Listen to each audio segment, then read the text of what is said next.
We're still unraveling some of the fallout from the other day where Phil Spencer gave a big interview, and a lot of people are talking. A lot of people are taking things out of context, and unfortunately, that seems to be the norm for anything having to relate with Xbox.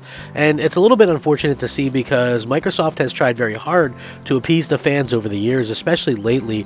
And I think a lot of us potentially forget that these are human beings and they are trying very, very hard to accommodate each of us as fans and give us what we want.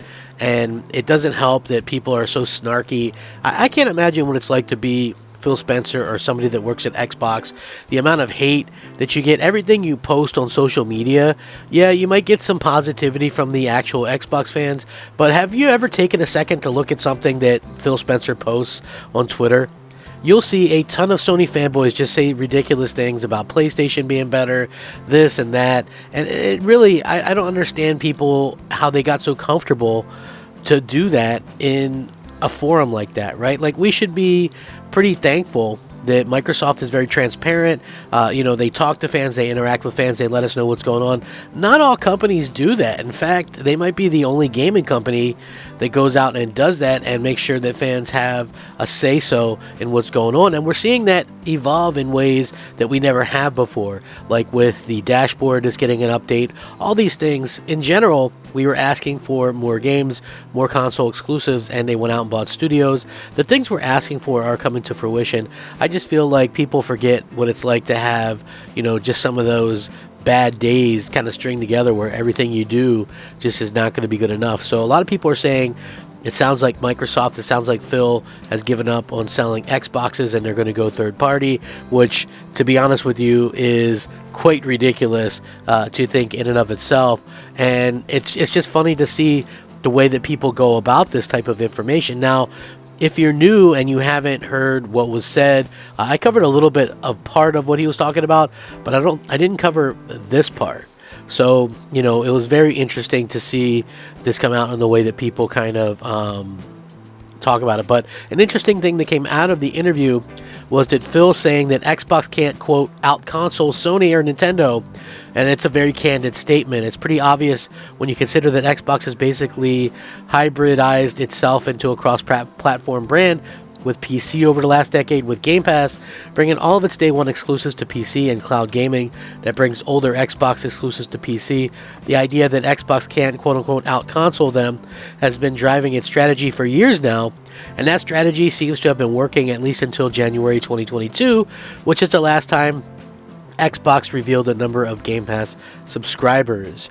But we're about to reach an extremely critical point in Microsoft's strategy, and that point is Starfield. So make no mistake, by and large, terrible reception of Redfall is already damaging to Xbox, as Arcane is a very revered studio that's long had a reputation for making beautiful and ambitious games that fly the flag for immersive sims in the modern era. So again, I have to point out that I've been playing Redfall. I actually like it. I'm playing it with friends. I think it's kind of a blast. It's not a perfect game. It's not a 10. It's not a 9. It's not an 8. But it's a fun game to play with friends. Again, it's creating the perception that Xbox is running a much-loved game studio into the ground because the game scored bad, leading to a ridiculous kind of thing for, they want Phil Spencer to resign or be fired, even though we don't realistically know at which point of the process things went wrong. Again, we're not really sure because by all points, Phil did take the blame, but again, they were very kind of hands-off with that game. Arcane games are known for not being big sellers. You have to admit that. And again, I've said this, and people don't want to believe it, but on my friends list, I have more people that have played Redfall, that have played Halo, that have played Gears, that have played Minecraft, that have played Call of Duty, that have played Fortnite. Like, it's the most played game that on my friends list is like played by friends, and it's like 80% of them have played Redfall. And I was talking with my brother, who always tries to get snarky about it and, console worry about it. He's like, yeah, well, it's part of the subscription. And I'm like, so are all these other games. And I proceeded to name them, and yet they weren't played by as many people. So maybe there's something about the game that speaks to people, but the fact that so many people think that Microsoft would get out of the console business realistically doesn't make much sense. And to be quite honest about it, what would be the end game for that, right? Because they have Game Pass, and Game Pass is a big in through their put all your stuff on PC. Well, they're doing that anyway. So a lot of people doesn't understand that it doesn't make sense to really go out there and do that. And so Microsoft, there's always this kind of take that Microsoft should just become third party, and it doesn't really make sense. And Jez Gordon said it really best as well. He says it doesn't make sense for Microsoft to give the keys to their future to Apple and Google. There's already having a nightmare dealing with Google, who is sabotaging their efforts to make an Android phone. Microsoft gains massive benefits across Azure DevTools subscription, even stuff like selling movies and TV shows, by having its own platform and being able to support other creators. It's not their business model to become a third-party publisher. That take comes from people who can't see beyond the console war. And that's a really brilliant take about it, because people are like, and it's so funny, right? The people that say Microsoft should become third party, they're the ones that are hating on the games. So if you hate the games, why would you want them on your platform, right? That never made any sense to me. It really doesn't make any sense. Like, hey, Microsoft sucks so bad at making games, they should become third party and only make games because reasons? Like, it doesn't make sense at all. Microsoft has a in with the fans. Not only that, but people would not trust them. They already don't trust them.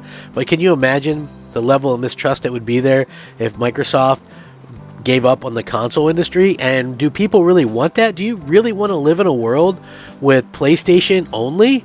Like, PlayStation could literally charge you whatever they wanted for their consoles. They could cut out, you wouldn't know. You wouldn't have the competition.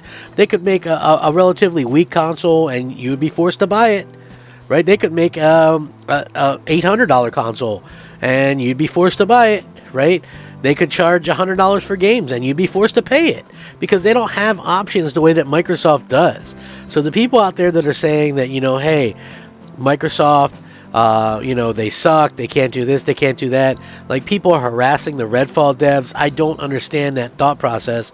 Like, these are human beings that are trying their best and doing what they can to put out great content for all of us. And the fact that so many people are just, willing to just be kind of dicks to each other on the internet, I don't understand that thought process at all.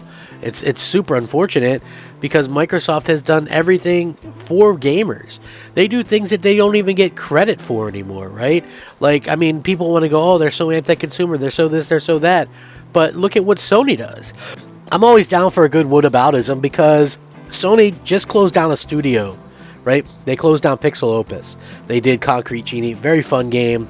That game ended up being good on VR as well for them. The studio was working on a PS5 game.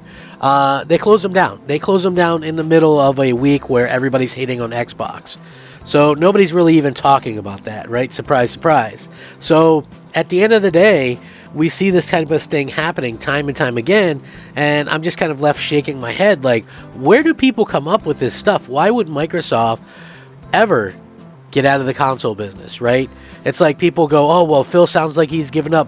He's talked about how their business is software services, not about how many consoles they can sell. They had to pivot. This is what I've been saying all along, why they need an Activision.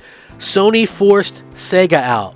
Sony forced Nintendo to change directions completely. They have to do gimmicky stuff from the Wii to the Switch. They would never be in the game or in the hunt with a standard, typical, powerful console, right? If they had a console that was more powerful than the PS5, it wouldn't sell like anything. It would be terrible. It would probably sell like the Wii U.